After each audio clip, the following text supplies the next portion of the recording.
అనేక ఆరోపణలు జగన్మోహన్ రెడ్డి గారి మీద అదే రకంగా అవినాష్ రెడ్డి గారి మీద చేయడం, దాంట్లో కూడా ఆయన మాట్లాడుతూ ప్రతి సందర్భంలో అవినాష్ రెడ్డి గారిని జగన్మోహన్ రెడ్డి గారిని తప్పులు పెడుతూ మీ చేతిలో మీడియా ఉందని చెప్పి, మీ చేతిలో పత్రికలు ఉన్నాయని చెప్పి ఇష్టానుసారం మీరు మా మీద అద్భుతాలు చెప్తారనేటువంటి విషయం మాట్లాడింది. ఈ సందర్భంగా షర్మిల గారికి గుర్తు చేస్తున్నా, ఈరోజు ఈనాడు పేపర్ చూడు, ఈరోజు ఆంధ్రజ్యోతి పేపర్ చూడు, ఏ రోజు నువ్వు కన్స్ట్రక్టివ్ గా మాట్లాడేటువంటి విధానాలకు ఎప్పుడు కూడా కవరేజ్ ఇవ్వరు. ఇప్పటికీ దాదాపు ఈ సోదరీమణులిద్దరికి, మన సునీతమ్మ కావచ్చు లేకుంటే షర్మిలమ్మ కావచ్చు, అనేక సందర్భాల్లో హెడ్ లైన్స్ లో ఫ్రంట్ పేజీలో ఆంధ్రజ్యోతిలో గాని ఈనాడులో గాని ఎప్పుడు ప్రకటన వచ్చినా కూడా జగన్మోహన్ రెడ్డి గారి ఇమేజ్ ను డ్యామేజ్ చేయడం కోసం, అవినాష్ రెడ్డి గారి ఇమేజ్ ను డ్యామేజ్ చేయడం కోసం వివేకానంద రెడ్డి హత్యను వాళ్ళకు ఆపాదిస్తూ చేసేటువంటి ప్రకటనలు తప్ప ఏమైనా ఉన్నాయా అని చెప్పి ఈ సందర్భంగా నేను ప్రశ్నిస్తున్నా. ఏమమ్మా షర్మిలమ్మ, నువ్వు చెప్పు, ఇప్పుడు పత్రికలు నీ పక్కన ఉన్నాయా, పత్రికలు జగన్మోహన్ రెడ్డి వైపు ఉన్నాయా, లేకుంటే వైఎస్ఆర్ కాంగ్రెస్ పార్టీ వైపు ఉన్నాయా? ఇప్పటికీ కొన్ని వందల సార్లు ఈనాడు పేపర్లో హెడ్ లైన్స్, ఆంధ్రజ్యోతిలో హెడ్ లైన్స్, మీకు కావాల్సినటువంటి ఏబిఎన్ ఆంధ్రజ్యోతిలో, టీవీ5 లో ప్రత్యేకమైనటువంటి ప్రసారాలన్నీ మీ ప్రెస్ మీట్ పెడితే వస్తాయి. ఎప్పుడు వస్తాయి?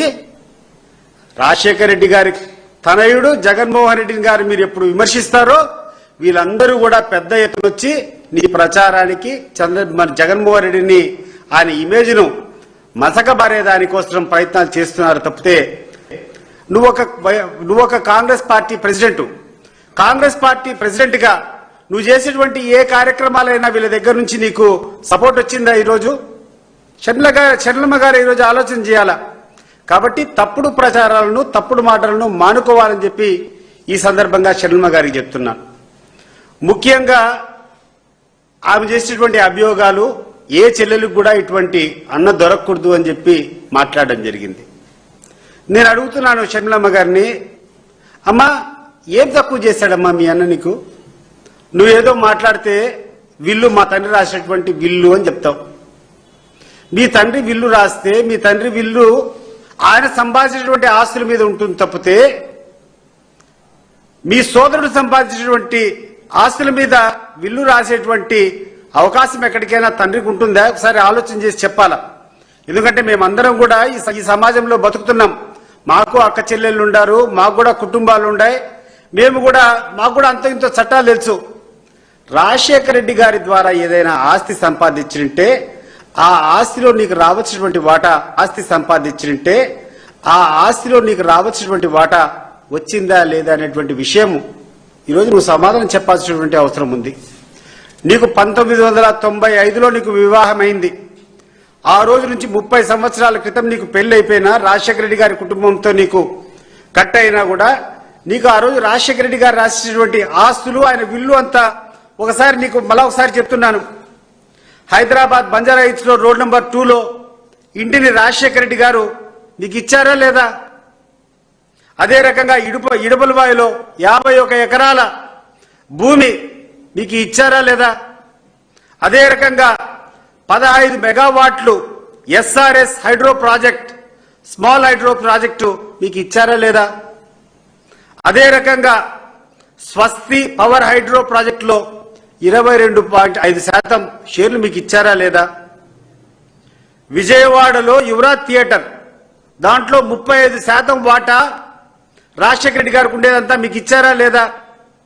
విజయలక్ష్మి మినరల్స్ అండ్ ట్రేడింగ్ లో 100% వాటా మీకు ఇచ్చారా లేదా? ఇంకేం చేస్తాడమ్మా రాజశేఖర రెడ్డి గారు? కొడుకును పక్కన పెట్టి, కొడుకు కంటే అత్యధికంగా ఆయనకు సంక్రమించినటువంటి ఆస్తులు కానీ, ఆయన సంపాదించినటువంటి ఆస్తులు కానీ అత్యధికంగా నీకే ఇచ్చారు. దానికి పాపం జగన్మోహన్ రెడ్డి ఏ రోజు కూడా అబ్జెక్ట్ చేయలే. సరే చెల్లెలకి ఇస్తే ఇవ్వనీలే, నేను నా సంపాదన నేను సంపాదించుకుంటా అని చెప్పి ఆయన పెళ్లైన తర్వాత ఆయన కష్టంతో, ఆయన యుక్తితో, ఆయన మేధస్సుతో ఆయన సంపాదించినటువంటి ఆస్తి నీకు వాటా కావాలని చెప్పి కోరుకుంటున్నావు. దాంట్లో నువ్వు ఆశించినంత ఇవ్వలేదని చెప్పి ఆయన మీద ఈ రోజు పగగట్టుకొని ఎవరైతే ఈ కుటుంబానికి ప్రధాన శత్రువు చంద్రబాబు నాయుడు ఉన్నాడో ఆయనతో చేతులు కలిపి చౌకబారుగా మాట్లాడుతున్నావు. నీకు అర్థం కావడం లేదు తల్లి. చంద్రబాబు నాయుడు గారు నిన్ను ఈ 4 రోజులు ఉపయోగించుకున్న తర్వాత ఒక్కసారి నీలో పస అయిపోయిన తర్వాత నిన్ను తీసుకొని డస్ట్బిన్లో వేయడం ఖాయం. నువ్వు చాలా తప్పుడు వ్యక్తిని నమ్ముకున్నావు. ఈరోజు ఎన్నికల్లో నువ్వు ఖర్చులు పెట్టావు. డబ్బులు ఎవరిచ్చారు? ప్రపంచానికి అంతా తెలుసు. నువ్వు ఎన్నికల్లో ఖర్చు పెట్టినటువంటి ప్రతి పైసా నీకు చంద్రబాబు నాయుడు గారు ఇచ్చిందే. ఈరోజు సునీతమ్మ గారు మాట్లాడితే సునీతమ్మ గారు చేసేటువంటి ప్రతి అడుగులో చంద్రబాబు నాయుడు గారి హస్తము, లోకేష్ గారి హస్తము. వెనకల నుంచి వీళ్ళు నడిపించేటువంటి విధానాన్ని ప్రజలు గమనించలేదనుకుంటున్నారా? మీరేమైనా ప్రజలు ఏమైనా గమనించలేదనుకుంటున్నారా?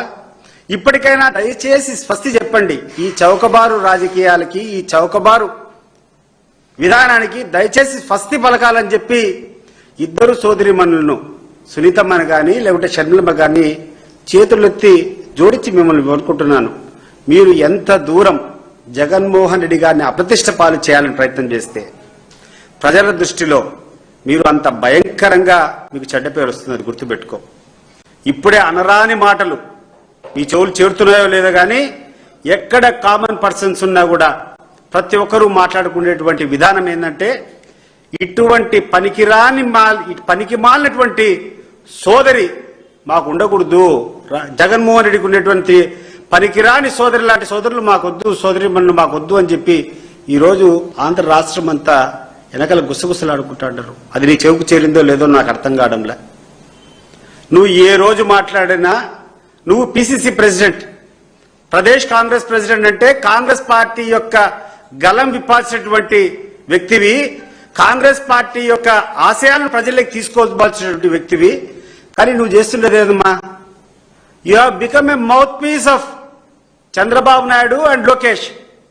ఏ రోజైతే చంద్రబాబు నాయుడు డిఫెన్సివ్ లో పడిపోతాడో, ఏ రోజైతే రాజకీయంగా చంద్రబాబు నాయుడు మాట్లాడలేని పరిస్థితి వస్తుందో ఆ రోజు నిన్ను వాడుకోవడం, నిన్నో లేకుండా ఉంటే సునీతమ్మనో వాడుకోవడం, హెడ్ లైన్స్ లో ఆంధ్రజ్యోతి లేకుండా ఉంటే Eenadu paper, ABN Andhra Jyothi, TV5, ETV ప్రధానంగా బురద జల్లేటువంటి కార్యక్రమం.